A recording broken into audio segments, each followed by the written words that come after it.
it's not the mega death that people have kind of been hoping for, And that's the thing too, is something that's common to human beings, and it's on a spectrum. Some people have a lot of it, some people have barely any, is a death wish. We all have this like unconscious self-sabotage and a death wish.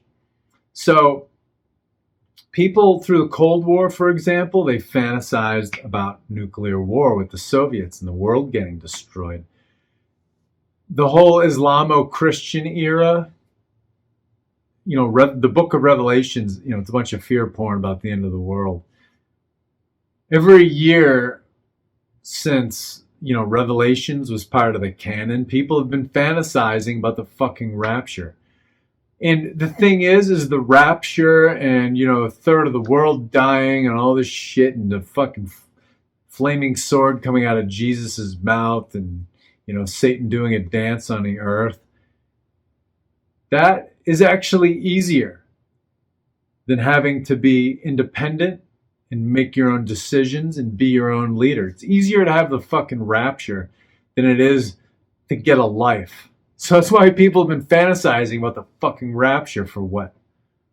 1,700 years, 1,500 years? Well, it's not coming. You're going to have to deal with yourself. You're going to have to deal with getting a life and telling yourself what to do. Because the age of gurus is over.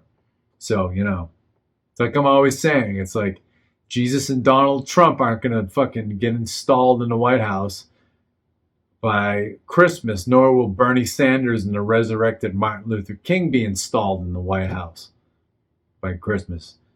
The gurus aren't coming to save you. You're going to have to fucking get a life, save yourself.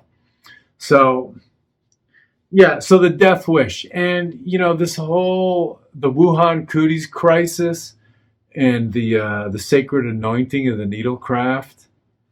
It was like this, it was this, for a lot of people, not all of us, but for those who ran out to get the anointing of the needlecraft, it was like this gleeful event. Part of this is because, especially with the baby boom, especially the men, they were raised to believe that they could be heroes by proxy because their mummies and daddies had supposedly won World War II, even though in the grand scheme, America and Britain only fought about 5-10% of World War II. But, through mass media, they came to believe that because their parents were heroes, they were heroes because they can watch World War II movies and cheerlead for the Allies.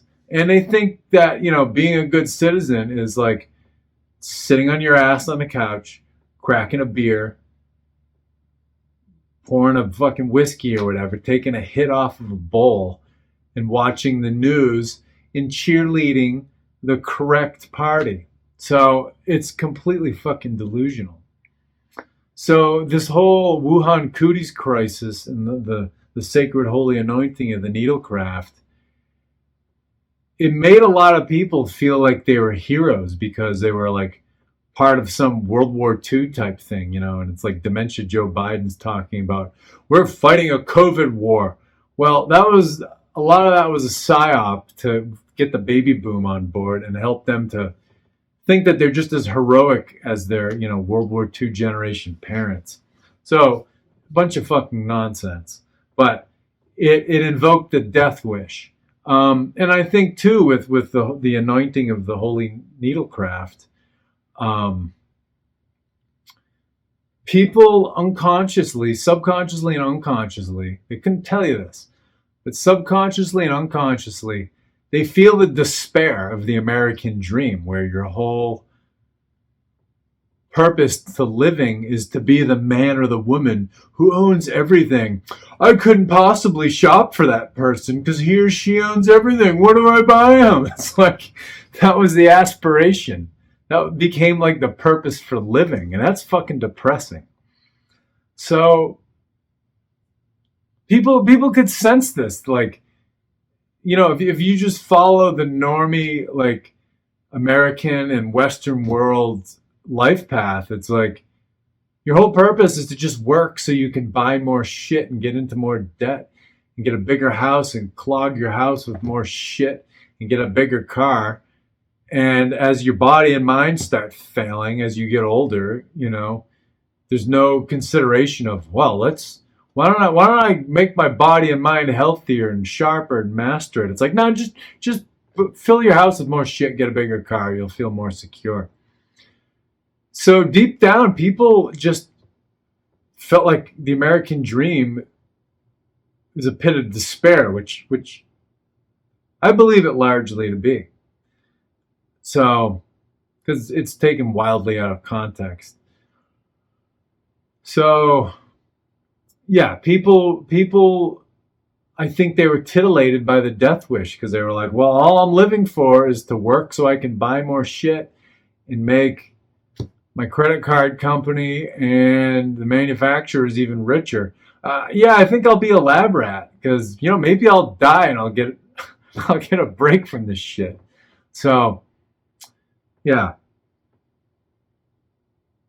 The death wish was definitely a factor here. So, yeah. I lost my original thread a little bit. So we're going to roll from here. So anyway. Yeah. Oh, yeah. So the point is, yeah. The rapture, the mega death, the big truther prepper starvation, it's not coming. It's inconvenience. And again, we've been raised to expect convenience around every corner. So it feels like a disastrous tragedy when our convenience is shaken.